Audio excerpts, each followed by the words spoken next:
गांव के एक किनारे पर पुरानी सी मिट्टी की दुकान थी। दुकान का मालिक हफीज नामी एक बुजुर्ग शख्स था, जिसकी सफ़ेद दाढ़ी और पुरम चेहरा हर आने वाले को भरोसा दिलाता था। हफीज रोज़ाना फजर के बाद दुकान खोलता, कुरान पढ़ता और फिर अल्लाह का नाम लेकर दिन का आगाज करता। एक गाहक शहर से आया, इसने बड़ी मिकदार में सौदा खरीदा और जल्दी में 1000 रुपये ज्यादा दे गया।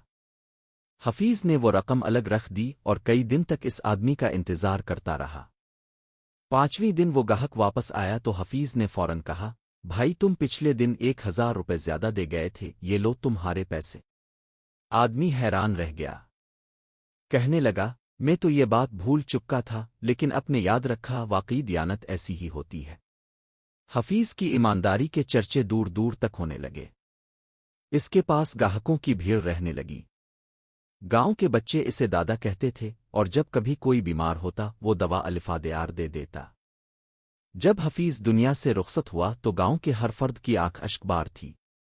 वो सिर्फ एक दुकानदार नहीं बल्कि एक किरदार था, ईमानदारी, सच्चाई और एतमाद का नमूना था।